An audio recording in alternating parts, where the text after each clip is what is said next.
आपने तो हमारा एक फौजी पकड़ लिया था, एक को बेईमानी से पकड़ा हुआ है, वो जिसको पूरा देश देखा, अभिनंदन। जिसको पकड़ लिया था, पूरे पाकिस्तान के अखबार पढ़िए, आपने अखबार नहीं पढ़े। बड़े बड़े लोगों ने यह आइडिया दिया कि जब उसे पकड़ ही लिया था तो इस पे तो बार्गेनिंग करनी चाहिए थी। उन जाहिलों को नहीं पता, या पता है तो जानना नहीं चाहते। हमने 71 में 93,000 पाकिस्तानी फौजियों को ऑफिशियली सरेंडर कराया था। 2 महीने तक पूरी इज्जत के साथ रखा और किसी का नाखून नहीं काटा और इज्जत के साथ वापस भेज दिया था। हमारे अनकॉन्शियस में आज भी सनातन जिंदा है। और तुम कहते हो कि हमारी किताब यह कहती है कि किसी एक आदमी का कत्ल पूरी इंसानियत का कत्ल है। कितना प्यारा विज्ञापन का स्लोगन है ये।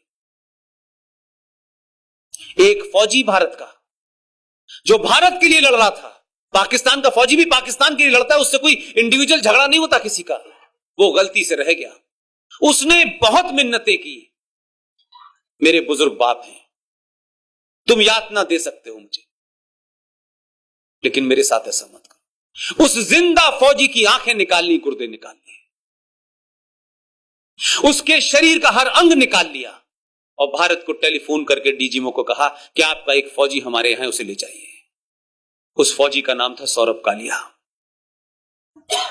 जिसके फादर ढंग से बोल नहीं पाते, अपना मेंटल बैलेंस खो बैठे। तुम बताते हो इस्लाम की शिक्षा। हमने तो उस दौर में हम कुछ भी कर देते तो कुछ नहीं होता। हमारा आज भी चरित्र वही है और तुम्हारा चरित्र वो है जो 1400 साल पहले तुमने मोहम्मद के दामाद को मारा था, धोखे से मारा था, सजदे में मारा था। तुम्हारा कोई ईमान नहीं है। तुम दुनिया के अंदर इसको बस सूरत करने आए हो।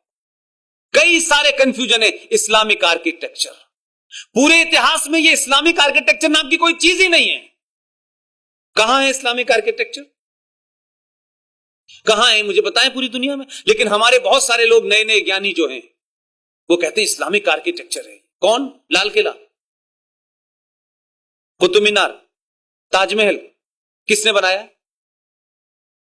क्योंकि आपके यहां नरेटिव गलत क्रिएट किया गया ताकि आपको अपनी संस्कृति का बोध ना हो और आप ऐसे ही रहें जैसे 70 साल में थे और अगले 70 साल के बाद आप इस लायक भी नहीं होते।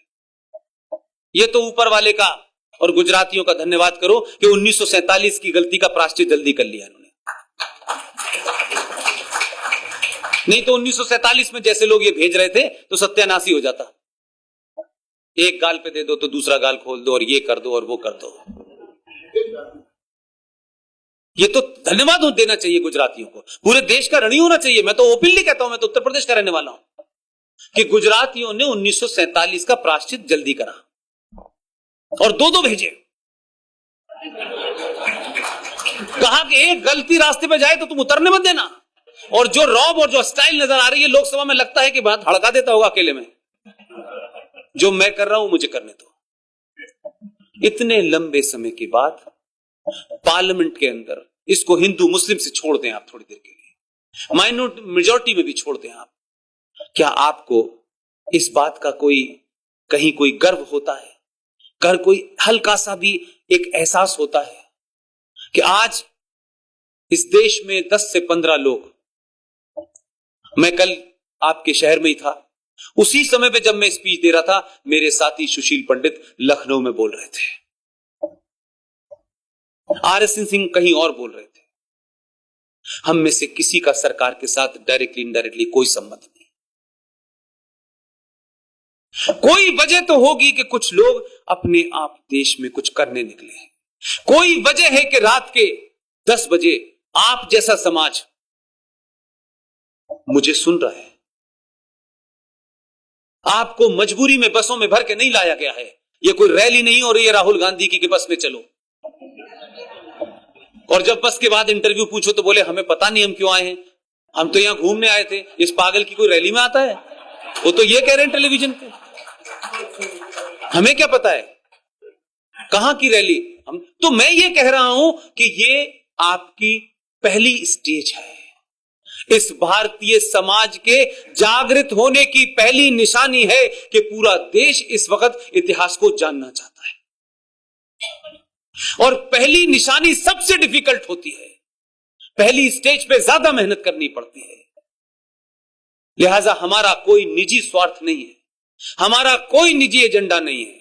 यह बात अलग है कि मैं अभी आपके लोगों से कह रहा था कि क्या किसी ने कभी सोचा था कि यह धारा 370 इतनी आसानी से हट जाएगी?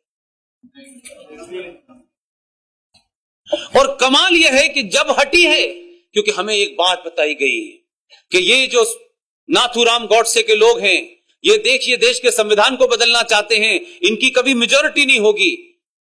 आपके आदमी को बड़ा करिश्मा आता है, जिस सदन में उसकी मेजॉरिटी नहीं थी उसी में सबसे पहले 370 पास करा दिया उसने। ऐसा कोई बिल नहीं मिला इतना शार्पली डिवाइडेड बिल हो और उसको रखने में सरकार, और 24 घंटे में एक में पास कराया, 48 घंटे में दोनों में पास होके साइन शाम तक राष्ट्रपति के करा दिए, जाओ करो क्या करोगे। इसलिए जब आपकी पॉलिटिकल विल, हर चीज को आप वोट बैंक के नुक्ते नजर से देखेंगे तो दिक्कत होगी। कुछ चीजें राष्ट्र के लिए देखिए, आपका बड़ा कंट्रीब्यूशन है। देश माने न माने, जो हम 15-20 लोग हैं उसको पूरी ईमानदारी से कहते हैं। इसी समाज के लोग पूरी दुनिया में फैले हुए हैं। मैं आपको बात इसलिए कह रहा हूं कि मैं भी एक जगह इस्तीफा देके आया हूं, लेकिन रात के 2-2 बजे तक, 4-4 बजे तक किसी महिला की उम्र 80 साल है, कोई 42 साल की है, कोई 90 साल के कैलिफोर्निया में रह रहे हैं, बात करते करते आधे घंटे तक रोते रहते हैं और मुझे सुनना पड़ता है। जो लोग संपन्न हो गए, इस्टेब्लिश हो गए, उनको जिंदगी में अब कुछ नहीं चाहिए। क्या वजह है कि जिंदगी के इस मोड़ पे उनके अंदर राष्ट्रवाद और सनातन की इतनी भूख है कि 2 बजे मुझे फोन करके मेरे साथ रो रहे हैं। कोई वजह होगी, कोई कॉर्ड जो है, जो हजारों साल से वो चुप थे, दादा परदादा के डर में, नौकरी के डर में, अपने अपने बिजनेस के डर में, आज वो सब कुछ खोने के लिए तैयार हैं, लेकिन राष्ट्र चाहते हैं। यह आसान काम नहीं होता। इसलिए मैंने कहा कि जम्मू कश्मीर का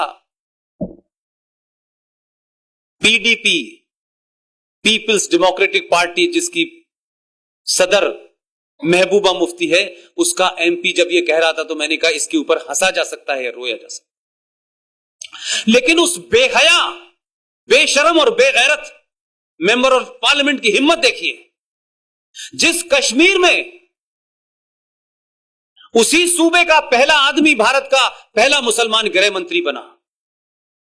मैं ये बात बार बार अपने भाषणों में इसलिए याद दिलाना चाहता हूं कि सड़क पे चलते हुए लोग जब आपसे कन्फ्रंट करें तो पूरी ताकत के साथ, फैक्ट फिगर के साथ घटना का जिक्र करें और उसको बेनकाब करें। ये वक्त अब नहीं है कि आप चुप बैठेंगे और कुछ लोग आपके ऊपर कुछ ईंट कीचड़ उछाल के चले जाएंगे और आप साफ करते रहेंगे। आप अपोलोजिस्टिक मत होइए। आपका इतिहास बहुत अच्छा था, आपका भविष्य भी बहुत अच्छा है, लेकिन अपने वर्तमान से लड़ेंगे तो दुनिया आपको सलाम करेगी। 2 दिसंबर 1989 को भारत में पहला मुसलमान गृह मंत्री बना। जब यह मुसलमान गृह मंत्री बना तो किसी ने यह सवाल ही नहीं पूछा इस देश में, और मैं कहीं नौकरी करता था। यार ये सवाल तो पूछना चाहिए कि उसी दौर में मेरा जर्नलिज्म शुरू हुआ है। किसी ने यह सवाल ही नहीं उठाया। हमारे देश में तो छोटी छोटी बातों पे गृह मंत्री को, प्रधानमंत्री से लोग जवाब पूछने लगते हैं कि प्रधानमंत्री को जवाब, गृह मंत्री जिम्मेदार है। 1986 में जब रामलला का ताला खुला उत्तर प्रदेश में, प्रधानमंत्री कौन था? देश के महान कंप्यूटर युग के युवा प्रधानमंत्री थे। उस ताला खुलने की पहली प्रतिक्रिया कश्मीर में हुई थी। यह खबर छपने नहीं दी, यह खबर बाहर नहीं आई। मैं इसलिए कहता हूं कि जो षड्यंत्रकारी हैं, जो गद्दार हैं, जो इस देश को तोड़ रहे हैं, जो खोखला कर रहे हैं, उनकी साजिशों को अगर नहीं समझेंगे तो आपका भविष्य कभी ठीक नहीं होगा। आप अगर जाग गए हैं 1000 साल के बाद तो अभी सोइए मत। 86 में सबसे बड़ी घटना हुई, उस वक्त ये मुफ्ती मोहम्मद सईद कांग्रेस पार्टी का अध्यक्ष था और कश्मीर में पोस्टेड था। फारूक अब्दुल्ला का रिश्तेदार जम्मू कश्मीर में उस वक्त वजीर आला था, चीफ मिनिस्टर। उसकी प्रतिक्रिया में 500 मंदिरों को तोड़ा गया। वो देश में खबर नहीं छपी,